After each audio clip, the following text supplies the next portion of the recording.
चलिए जी, good morning everyone. आज के लेक्चर की शुरुआत करेंगे। ठीक है। कोई ऐसा स्टूडेंट है जिसका फर्स्ट डे हो आज, डे वन? एनीवन? चलो, paper number 4 current affairs chapter number 1 हम लोग पढ़ रहे हैं। ठीक है जी। पेज नंबर 59 सभी निकाल लो। जो आर्ट एंड कल्चर वाला टॉपिक है, आज हम इसके बारे में पढ़ेंगे। दो टॉपिक आज की क्लास में करेंगे, आर्ट एंड कल्चर और एजुकेशन। ठीक है जी।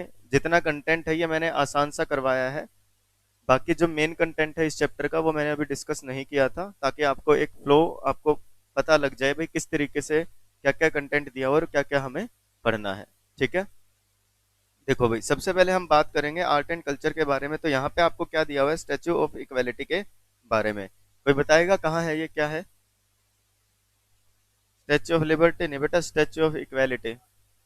हाँ, ये है गुजरात में। ये सबसे बड़ी, क्योंकि हमने कभी सुनते ही नहीं चीजें बच्चा, वो है स्टैच्यू ऑफ यूनिटी। ठीक है। ये बताया गया स्टैच्यू ऑफ इक्वालिटी। एक और बन चुका उसके बाद। कभी ध्यान देते हो, न्यूज सुनते हो, अखबार देखते हो, कभी हल्का फुल्का? हाँ हाँ, बहुत बढ़िया, पढ़ लो और पढ़ ले। सारा बता दे पढ़ के। वो स्टैच्यू ऑफ यूनिटी था। ये स्टैच्यू ऑफ इक्वालिटी के बारे में बताया गया, उसके जैसे। और तुमने देखा भी नहीं होगा, बताऊंगा अभी। पहले हल्का फुल्का पढ़ो। क्या लिखा गया है? श्री नरेंद्र मोदी कौन है जी? Prime minister of India. ठीक है। क्या किया? डेडिकेटेड टू द नेशन, यानी कि हमें सौंप दिया क्या? Statue of equality. कहाँ पे है जो? हैदराबाद में, तेलंगाना। सुना है अभी? अलग हो गई तो वहां पे यह है, क्या लिखा गया है कब? 5 फरवरी 2022 को। The 216 feet tall statue of equality commemorates the 11th century bhakti sant Shri रामानुजनाचार्य। ठीक है जी। एक संत थे श्री रामानुजनाचार्य। ठीक है। ये क्या थे भाई? इन शॉर्ट अगर मैं बताऊं, तो मैं समझाने की कोशिश करूं, तो इन्होंने इक्वालिटी को प्रमोट किया कि किसी भी जगह आप कास्ट क्रीड के बेसिस पे, रिलीजन के बेसिस पे, धर्म के बेसिस पे, ठीक है, कलर के बेसिस पे, अमीरी गरीबी के बेसिस पे भेदभाव ना करें। इन्होंने अपनी लाइफ में काफी सारी चीजें इसी चीज पे फोकस किया। Who promoted the idea of equality in all aspects of living including faith, caste, creed. एक तरफ तो ये संत थे, रिच लोगों के sannyas tradition. He represent the importance of action in Gita Bhashya on the other. In short देखो, मैं अगर बात करें हमारे पेपर पॉइंट ऑफ व्यू से, तो क्वेश्चन सिर्फ और सिर्फ ये आएगा, स्टैच्यू ऑफ इक्वलिटी कहाँ पे है, कब इसका उद्घाटन किया गया, हाइट क्या है इसकी, बस। आ सकता है तो यहीं से आ सकता है, ज्यादा इसमें से कुछ नहीं आएगा। अब मुद्दा यह है, एक क्वेश्चन और जो निकल सकता है, किसके लिए बनाया गया है, किसको रिप्रेजेंट करता है ये? रामानुजनाचार्य को। ठीक है जी। ये बात समझ में आ गई सबको? अब बाकी जो कंटेंट दिया गया है इनके बारे में दिया गया है। आगे पढ़ने से पहले हम लोग क्या करते हैं, देखते हैं क्या है स्टैच्यू ऑफ इक्वालिटी। एक इमेजिनेशन बनाओ अपने दिमाग में, कैसा दिखता होगा? क्या? हाथ जोड़ के और इमेजिनेशन बनाए अपने माइंड में, कैसा लगता होगा? ऐसे शाहरुख खान? और शक्तिमान? और है भाई? चलो देखते हैं। स्पाइडरमैन। ये देखो। ठीक है, हाँ, एक बार लाइट ऑफ कर देता हूँ। ये लो, एक बार देखो। कटप्पा नहीं है ये, इडियट्स। सी, ये है स्टैच्यू ऑफ इक्वालिटी। ठीक है जी।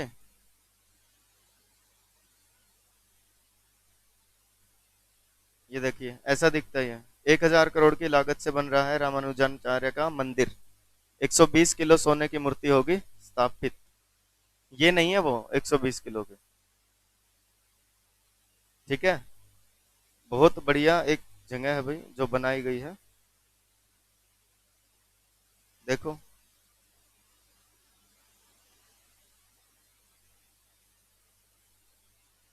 दिख रहा है?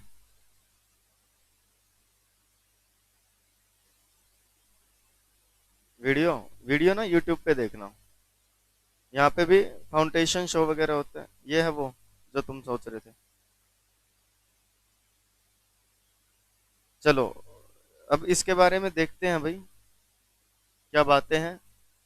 ठीक है,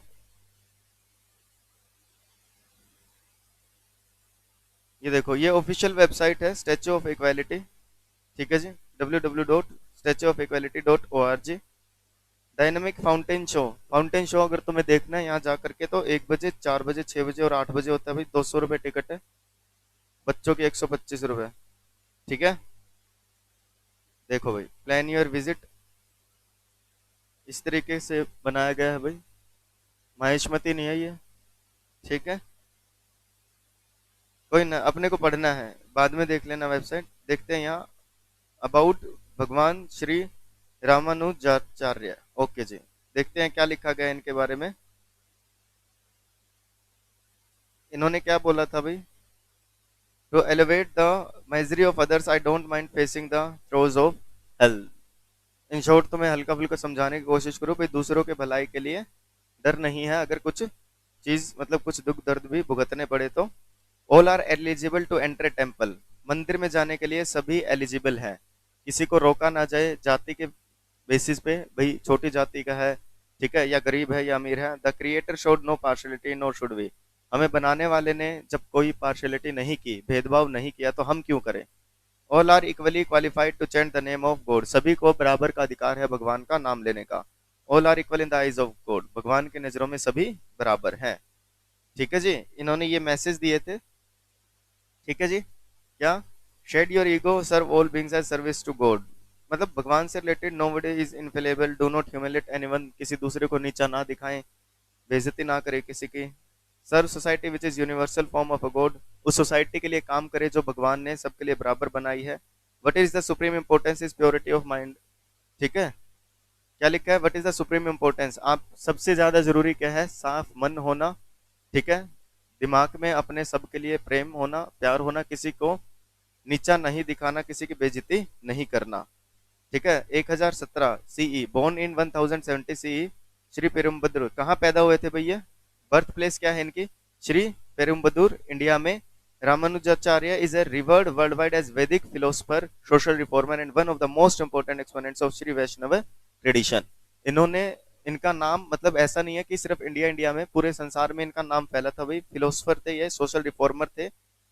in his 1 year 20 year life, मतलब 120 साल की छोटी सी जिंदगी में, हाँ छोटी सी होती है 120 साल की। ठीक है, पूरे भारत में इन्होंने ट्रेवल किया, घूमे ये पूरे भारत में, समझा किस तरीके से ट्रीट किया जाता है, साथ ही साथ इन्होंने सभी समस्याओं पे ध्यान दिया।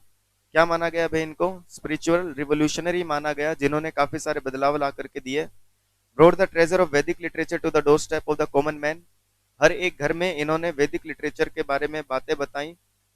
ठीक है, बस ये काफी सारी चीजें पढ़ लेना, क्वेश्चन नहीं आएगा। साथ में बताया गया भी एक इरुडाइट स्कॉलर थे, मतलब जो लर्निंग विश्वास रखते थे पढ़ने लिखने में, चीजें सीखने में नहीं। जैसे तुम 100 पेज की किताब पढ़ के बोर हो जाते हो, इन्होंने ऐसी ऐसी 9 बड़ी बड़ी किताबें लिखी थी जिनको नवरत्न के नाम से जाना जाता है।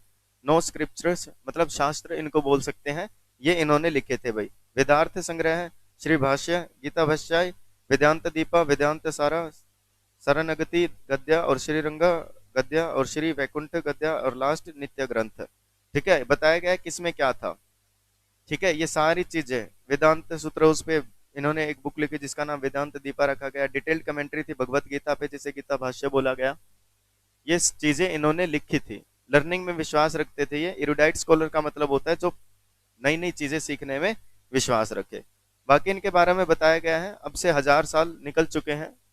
ठीक है जी, 1000 साल जा चुके हैं उन चीजों को, इसीलिए क्या किया गया है, स्टैच्यू ऑफ इक्वलिटी दिखाया गया। देखो इन्होंने सभी अलग अलग जाति, अलग अलग मतलब दिखाया गया, सबकी नजरों में बराबर है, बच्चे हैं, औरतें हैं या मैन हैं। ठीक है भाई, सब किसी जाति से, किसी रिलीजन से कोई भेदभाव नहीं करना, ये बातें यहाँ पे बताई गई हैं। और वाई स्टैच्यू ऑफ रामानुजा, क्यों क्यों जरूरी था भाई ये, कहते हैं हाइलाइट्स इनके बारे में बताई गई है, वही बातें लिखी हैं भाई। बोर्न इन 1070 श्री पेरुम्बदूर, रामानुजाचार्य ने भारत ट्रेवल किया, सभी सेक्शंस पे सेम टाइम फोकस किया, नो स्क्रिप्चर्स लिखे इन्होंने।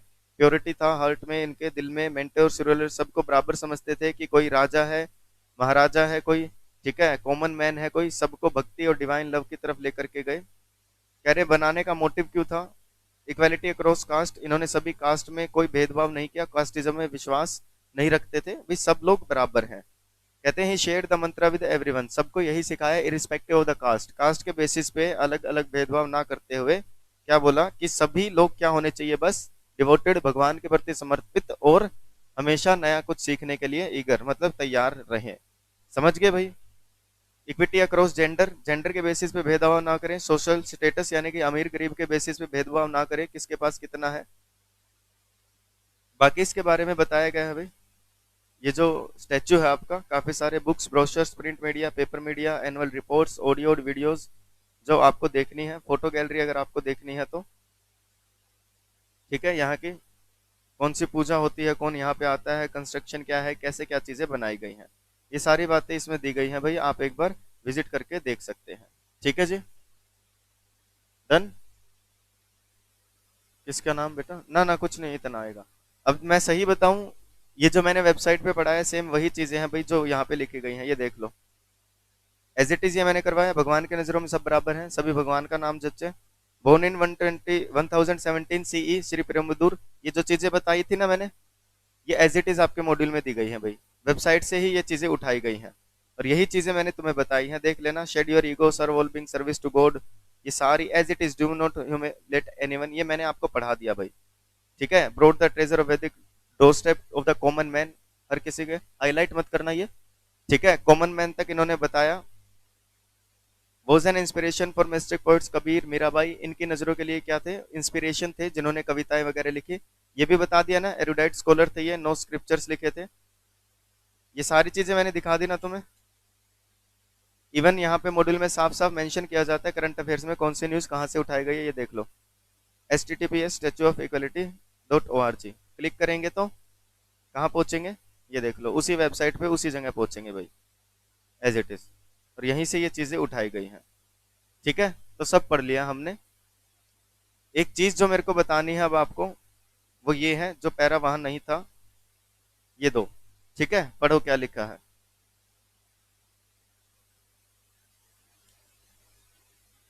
Prime minister in his address called Shri Ramanujacharya a shining inspiration for the unity and integrity of India. South में इनका जन्म हुआ था, लेकिन पूरे इंडिया पे ही नहीं, पूरे इंडिया पे south to north, east to west इन्होंने अपना प्रभाव छोड़ा। Shri Ramanujacharya work tirelessly for the upliftment of the people with the spirit of every human being, हर एक इक्वल है, बिना किसी नेशन के बेसिस पे, बिना जेंडर, रेस, कास्ट और क्रीड। ठीक है, इनोग्रेशन कब हुआ, कहते हैं स्टेच्यू ऑफ इक्वलिटी का इनोग्रेशन किया 12 डे श्री रामानुजर शताब्दी समारोह में, जिसमें क्या सेलिब्रेट किया जा रहा था, इनका 1000th बर्थ एनिवर्सरी सेलिब्रेट की जा रही थी। ठीक है, अब क्वेश्चन यहां से आ सकता है कुछ बातें। Statue of equality is the second tallest sitting statue in the world, second tallest sitting. ठीक है, मतलब वो प्रतिमा जो देख के ये लगता है कि ये प्रतिमा में जो चीज बनाई गई, जो इंसान है वो बैठा हुआ है।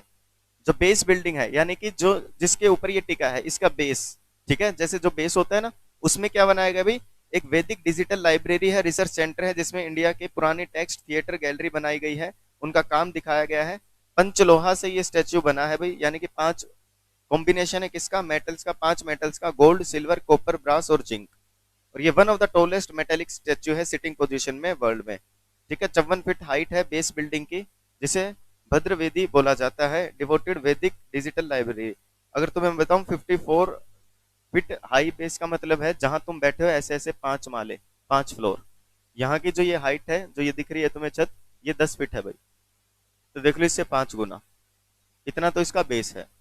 और उसके बाद कितना, 216 फीट, 216 फीट देख लो, इससे 20 गुना हो गया, 21 गुना, इतना ऊंचा, इतना बड़ा ये स्टेच्यू है। इन शॉर्ट अगर मैं बताऊं तो 20 माले का कोई फ्लैट बिल्डिंग देखना, 20 मंजिला बिल्डिंग, उतनी हाइट इस स्टेच्यू की है। ओके जी, हाँ हाँ, उससे भी ऊंचा। ठीक है, ये बात समझ में आ गई भी। Indian text, theatre, educational gallery और ये सारी चीजें यहाँ पे बनाई गई हैं। डन, पक्का? एक बार पढ़ के देखो फटाफट से, 3-4 मिनट लगेंगे, मैक्सिमम 5 मिनट्स लगेंगे। सभी बच्चे एक बार रीडिंग लेकर के देखें, मतलब मेरे इसमें पढ़ाने की कोई चीज है नहीं ज्यादा। देख लो एक बार क्या लिखा गया है, वैसे मैंने आपको बता दिया इनके बारे में, जो क्वेश्चन आएंगे वो बता दिए हैं।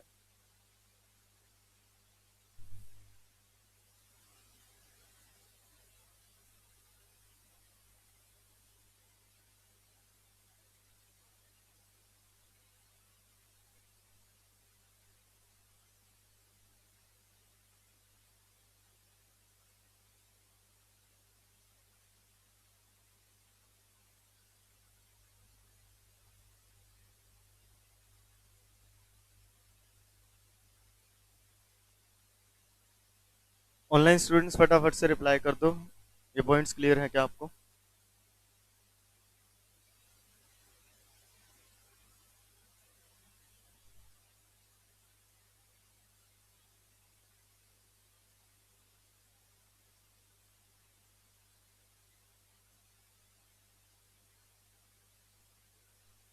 क्या कह रहे हो? जाति को ही बोलते हैं बेटा। मतलब जनरली, जैसे आपने कास्ट तो हो गई, जैसे अग्रवाल, और ये क्रीड मतलब एक पूरा समुदाय आप बोल सकते हैं। ठीक है। हाँ जी, इस तरीके से पिछड़े हुए इलाके के बेसिस पे, गरीबी के बेसिस पे, किसी भी बेसिस पे भेदभाव नहीं करना है। मेन जो क्वेश्चन आएंगे वो मैंने बता दिया। पता है क्या है? ये आपको नॉलेज दी जा रही है कि आपके इंडिया में क्या क्या चीजें हैं, किस किस चीज से रिलेटेड, ये सब पता होना चाहिए जनरल नॉलेज के पॉइंट ऑफ व्यू से। ऐसा नहीं है कि आप सीएस हो, सीएस बन गए तो आपको सिर्फ कंपनीज एक्ट पता है सब कुछ, बाकी देश दुनिया में क्या हो रहा है कुछ अता पता नहीं। तो कह रहे हैं हर चीज में एक ओवरऑल डेवलपमेंट, बचपन में पढ़ा था ना, ट्वेल्थ में स्टाफिंग वाले चैप्टर में, ट्रेनिंग एंड डेवलपमेंट। ट्रेनिंग का मतलब स्पेसिफिक जॉब के लिए कुछ स्किल्स को सिखाना, डेवलपमेंट का मतलब ओवरऑल डेवलपमेंट करना उसके। तो इट्स लाइक कि आपको सिर्फ सीएस नहीं बनाना है, एक ओवरऑल डेवलपमेंट आपकी करनी है। आपको सारी चीजों के बारे में पता होना चाहिए, क्या क्या फील्ड्स हैं, किस किस फील्ड में क्या चीज हो रही है। एक्टिव आपको रहना है, आपको एक्टिव किया जा रहा है यहाँ पे। और तुम on a serious note feel करो कि कितनी सारी चीजें इस बुक के कारण तुम्हें पता लग रही है, जबकि वो एक जनरल नॉलेज की चीजें हैं। कहीं पढ़ाई थोड़ी जाएंगी ये चीज। और पढ़ाई जाएंगे तो आज से 4-5 साल बाद सिलेबस में पढ़ाई जाएंगी ऐसे। ठीक है। चलो आगे देखो। इसमें भी ज्यादा कुछ है नहीं, क्वेश्चन आएगा भी नहीं, चाहे कुछ भी मत पढ़ना, बता देता हूँ। होयसाला टेम्पल्स एक कलाकृतियां होती हैं। एक युग था होयसाला एम्पायर, ठीक है, जिसे आज कर्नाटका के नाम से जानते हो ना। 10वीं से 14वीं शताब्दी तक कैपिटल ऑफ होयसालास बोली जाती थी इन्हें। जब बेल्लूर में लोकेटेड थी, बाद में हेलिबीडे में शिफ्ट हो गई। मैं तुम्हें दिखा देता हूँ ताकि तुम्हें समझ में आ जाए भी क्या चीज यहाँ पे बोली गई है, कुछ बातें। ये देखो, मैंने गूगल पे लिखा है होयसाला टेम्पल। ठीक है जी, कर रहा हूँ बेटा, टेंशन ना लिया करो इतनी। ठीक है, होयसाला टेम्पल जब मैंने सर्च किया तो क्या लिखा गया है भाई, ये कह रहे हैं इस तरीके के ये टेम्पल्स होते थे, देख रहे हो?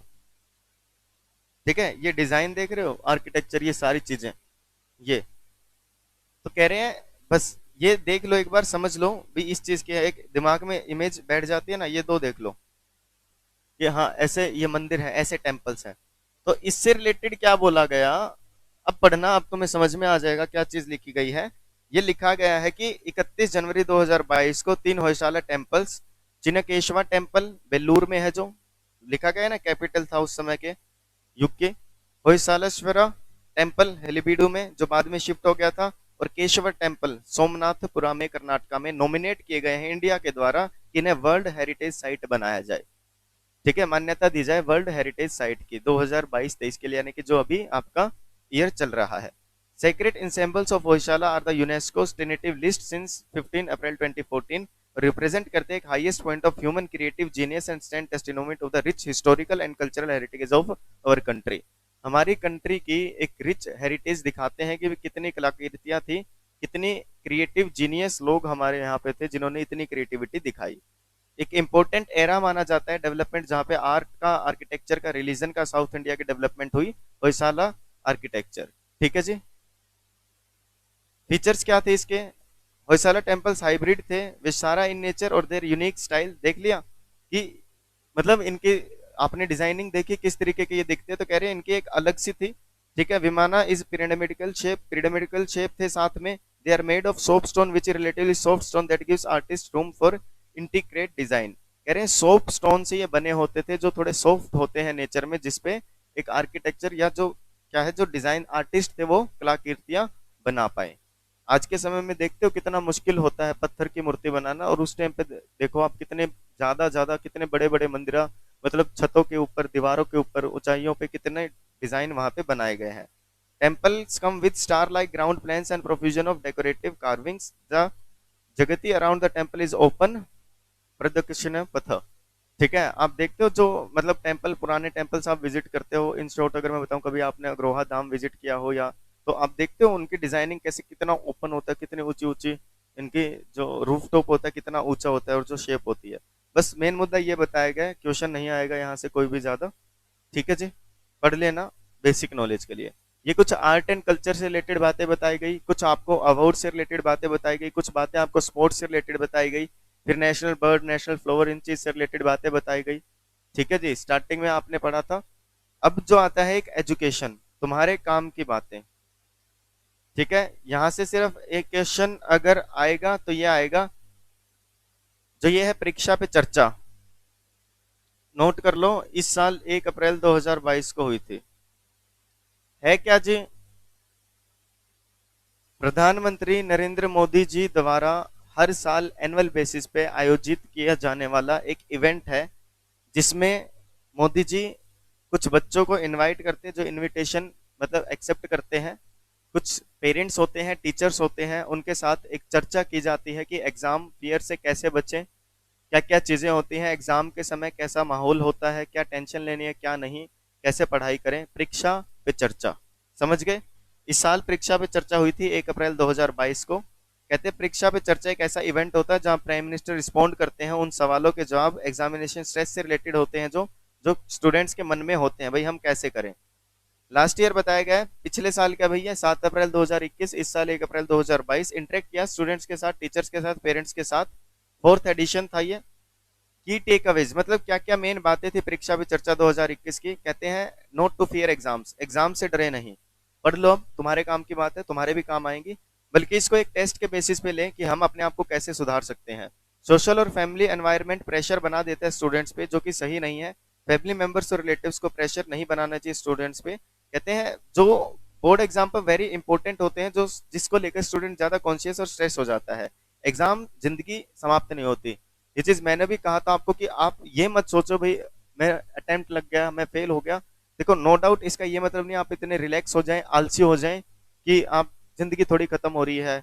ये इंस्टाग्राम पे मीम्स देख के भाई एक कागज का पन्ना थोड़ी डिसाइड करेगा मैं जिंदगी में क्या बन सकता हूँ। ये बातें ठीक है, एक प्रैक्टिकल अप्रोच के साथ अगर देखा जाए तो सही बात है कि आपके 90% आ गए तो आप बहुत पैसे कमा लेंगे, 40 आ गए तो नहीं कमा पाएंगे।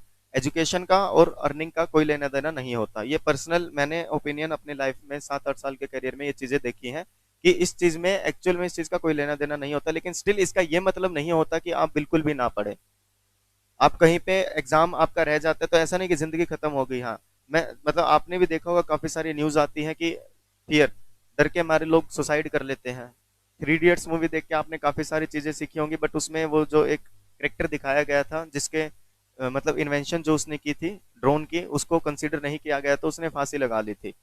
तो डोंट बी, ठीक है, कोई टीचर्स आपको डांटते हैं, समझाते हैं, बोलते हैं, प्रिंसिपल या पेरेंट्स कुछ बोलते हैं तो ठीक है आपकी भलाई के लिए बोलते हैं, उसका इतना स्ट्रेस नहीं लेना कि आप कोई गलत कदम उस चीज का उठा लो।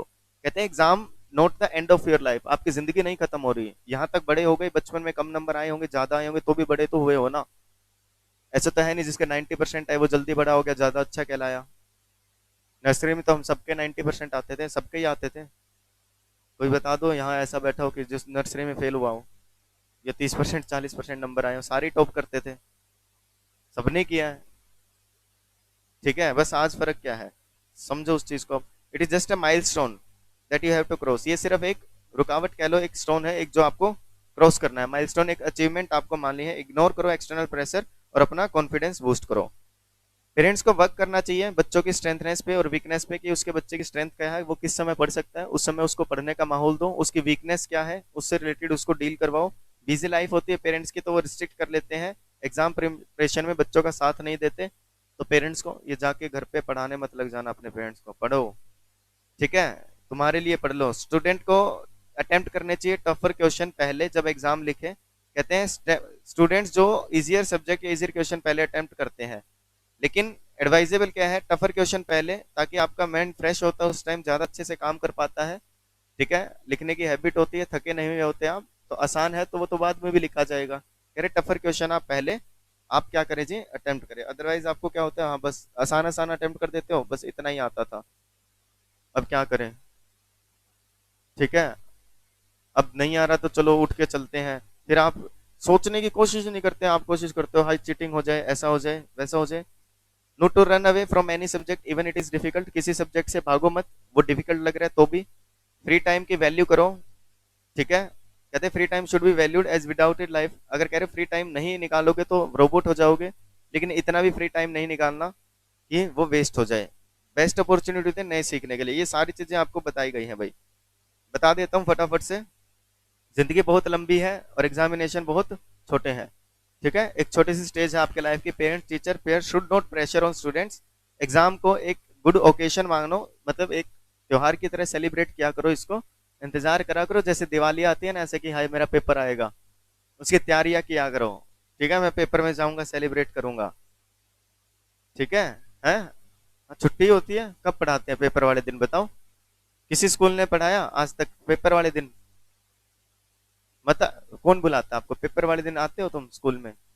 एग्जामिनेशन सेंटर पे जाते हो? ठीक है। ठीक है, जिंदगी और मौत का सवाल नहीं होता एक टेस्ट आपका, यहाँ लिखा है। ठीक है जी, कह रहे एग्जाम हॉल जाएं पूरे कॉन्फिडेंस के साथ, कूल माइंड के साथ, स्ट्रेस अवॉइड करें। स्ट्रेस लोगे तो सब कुछ भूल जाओगे। आपको याद रखना है, ये चीज वहां पे डिस्कस हुई थी भाई, पढ़ लेना। मेमोरी को शार्प करें, 100% फोकस करें जिस टॉपिक पे आप पढ़ते हो। किस किस ने जीवन में चीटिंग किया? झूठ मत बोलो, सबने किया।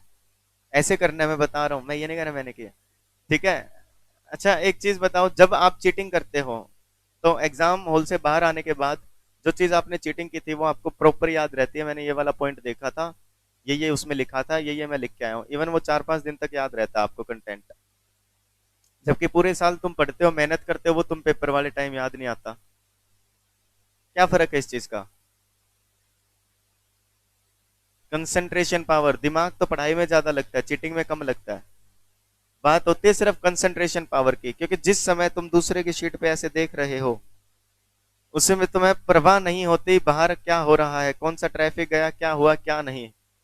उस समय तुम्हारी सारी चीजें, सारी सेंसेस काम कर रही होती है। आंखों का पूरा फोकस होता है शीट पे, कानों का फोकस होता है टीचर की हरकत पे। जैसे ही टीचर घूमता है बिना देखे तुम्हें पता लग जाता है अब टीचर ने घूम गया है।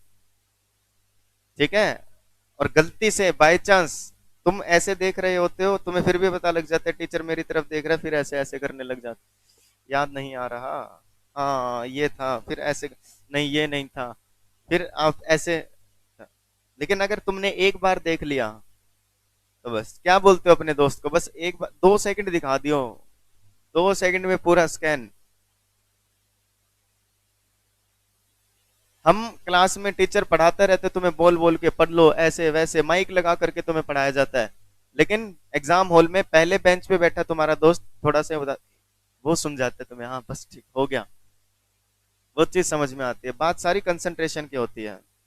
ठीक है, जिन स्टूडेंट्स का साल खराब हो गया, पढ़ाई खराब होगी कोविड-19 के दौरान, जैसा कि तुम सबसे मैं पूछता हूँ, ये आता है? नहीं सर, नहीं आता। तो कह रहे हैं इंपॉर्टेंस समझो उस चीज की।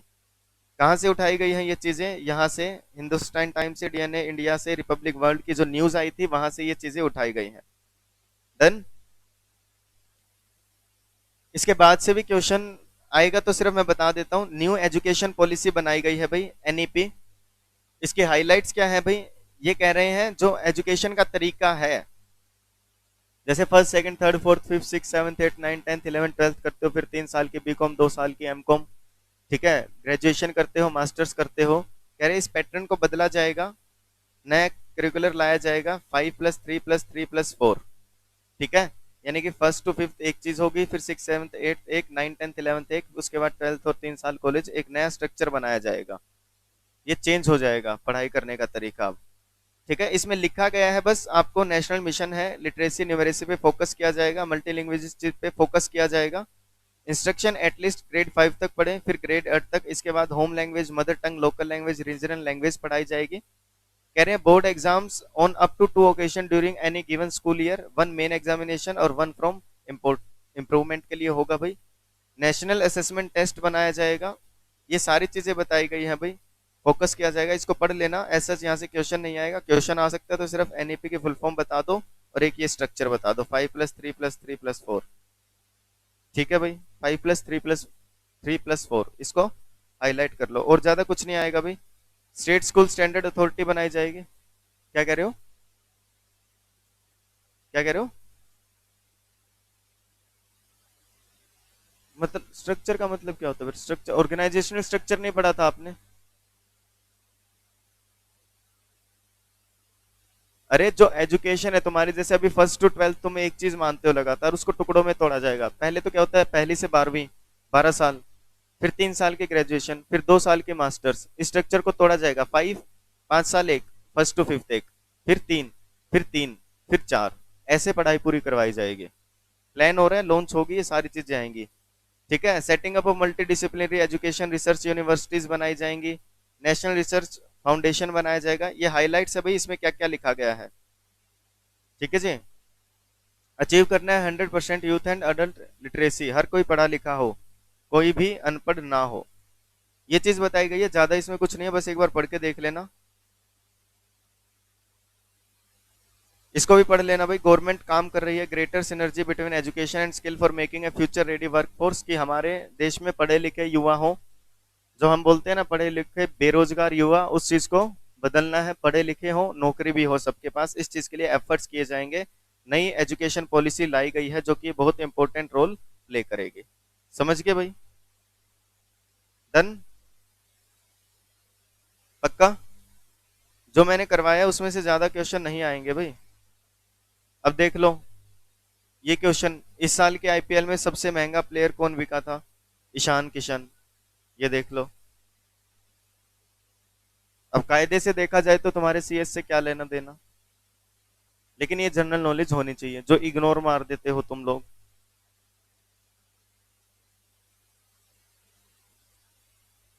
डन? अब इस चैप्टर का जो बाकी कंटेंट है वो मैं धीरे धीरे बाद में करवाऊंगा।